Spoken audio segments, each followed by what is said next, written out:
Ma'am purokpo emputi na agi channel da taram nokchari ma'am ngarang nan video hapang amdre aduna ngasi on hapakpane adu hapaktu video je yam nungsiba haitare aina yam thajaruda baitare aina 2022 da manipur da cheppaga anda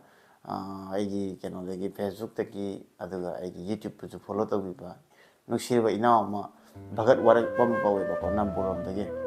mana mojum da chak kaugi aduga mai farm daga pudana nga chawba muga piraktanaga yamna ayona nungsina welcome to bigi ba haiba tare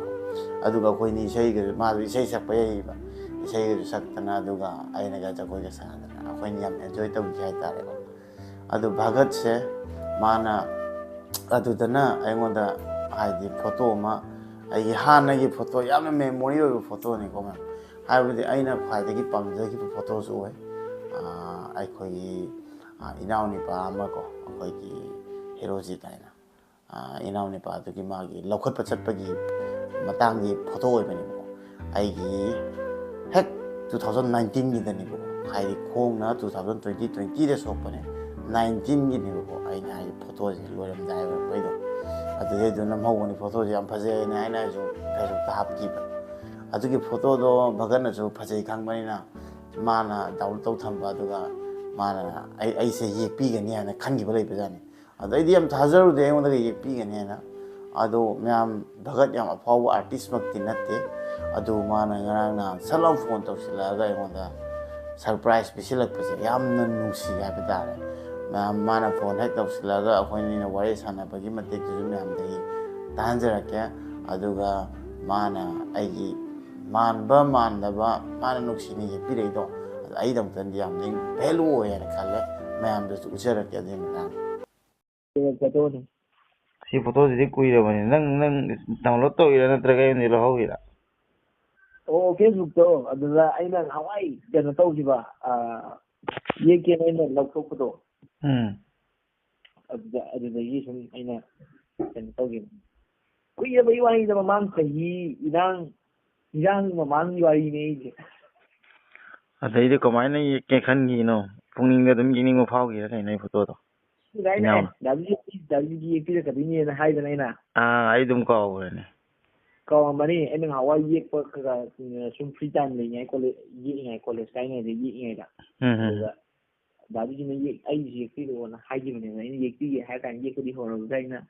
hang da bichum de sangi da do celebrity da ne ha Nanti ai celebrity tare ai photo ga yekpi je nang ya mara ba yani na ma dum khangi ke no nanti ojika nanga amakana ya khoi keno singi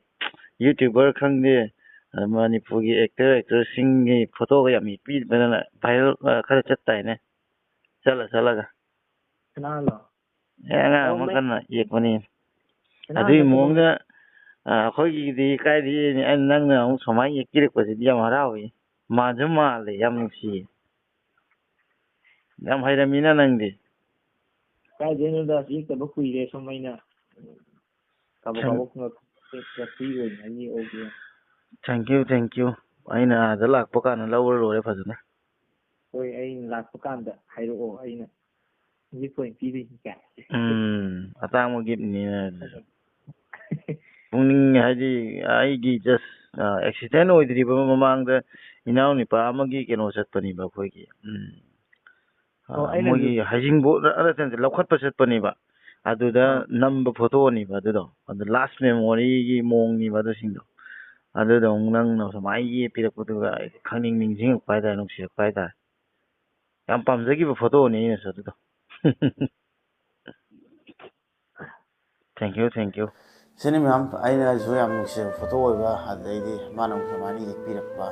asi yam nuksi haitare adu aidi jamjam mine yam magun le mi buta mini yekpibane adu Bhagat ko Enao sana ayu magun hena lehen be Bhagat thank you so much Bhagat Enao mathang lakpada ko thengnasi aduga samai som nangna nuksi ne ayu na naya babuni khalaga asi ki gift se ai pajana dum memory oina ba thamenge sidi man ai ngoda photo ina tharakpani assembly a jalago ina lawrake aduga ai phajana thamki ba ꯑꯗꯨꯝꯇꯪ ꯍꯥꯏꯒꯦ ꯍꯥꯏꯅ ꯑꯩꯅ ꯃꯌꯥꯝ ꯚꯒꯠ ꯀꯧꯕ ꯏꯅꯥꯎꯁꯦ ꯃꯌꯥꯝꯗ ꯁꯛ ꯇꯥꯛꯆꯔꯛꯄꯅꯤ ꯑꯗꯨꯒ ꯑꯩꯕꯨꯁꯨ ꯁꯨꯃꯥꯏꯅ ꯅꯨꯡꯁꯤꯕ ꯃꯤ ꯂꯩ ꯑꯩꯕꯨ ꯌꯦꯛꯄꯤꯅꯤꯡꯕ ꯒꯥꯏꯁꯦ ꯑꯩꯒꯤ ꯑꯍꯥꯟꯕꯅꯦ ꯍꯥꯏꯇꯥꯔꯦ ꯑꯩ ꯐꯣꯇꯣ ꯂꯥꯏꯐꯇ ꯌꯦꯛꯄꯤꯕꯁꯦ ꯍꯥꯏꯇꯥꯔꯦ ꯑꯩꯉꯣꯟꯗ ꯈꯤꯇꯪ ꯏꯁꯥꯅ ꯅꯨꯡꯁꯤꯖꯕ ꯌꯥꯝ ꯐꯥꯎꯕ ꯍꯥꯏꯇꯥꯔꯦꯀꯣ ꯊꯦꯡꯛ ꯌꯨ ꯑꯃꯨꯛ ꯍꯟꯅ ꯍꯥꯏꯅꯤꯡꯉꯦ ꯊꯦꯡꯛ ꯌꯨ ꯁꯣ ꯃꯆ ꯚꯒꯠ ꯑꯗꯨꯗꯤ ꯃꯌꯥꯝ ꯚꯒꯠꯅ ꯁꯨꯃꯥꯏꯅ ꯏꯅꯥꯎꯅ ꯑꯩꯗꯃꯛꯇ ꯐꯣꯇꯣ ꯌꯦꯛꯄꯤ ꯍꯥꯏꯅ ꯑꯩꯁꯨ ꯁꯦꯌꯔ ꯇꯧꯅꯤꯡꯕ ꯃꯌꯥꯝꯗ ꯑꯗꯨꯅ ꯁꯤꯒꯤ ꯚꯤꯗꯤꯑꯣꯁꯦ ꯅꯝꯖꯔꯛꯄꯅꯦ ꯃꯊꯪꯒꯤ ꯚꯤꯗꯤꯑꯣꯗ ꯑꯃꯨꯛ ꯊꯦꯡꯅꯔꯁꯦ ꯑꯗꯨꯗꯤ ꯉꯁꯤꯒꯤꯗꯤ ꯃꯁꯤ ꯃꯇꯥꯡ ꯑꯁꯤ ꯂꯣꯏꯁꯤꯟꯖꯔꯒꯦ ꯃꯌꯥꯝ ꯃꯊꯪꯒꯤ ꯚꯤꯗꯤꯑꯣꯒꯤꯗꯃꯛꯇꯅ ꯑꯃꯨꯛ ꯉꯥꯏꯕꯤꯔꯝꯃꯣ ꯉꯁꯤꯒꯤꯗꯤ ꯕꯥꯏ ꯕꯥꯏ ꯇꯧꯖꯔꯒꯦ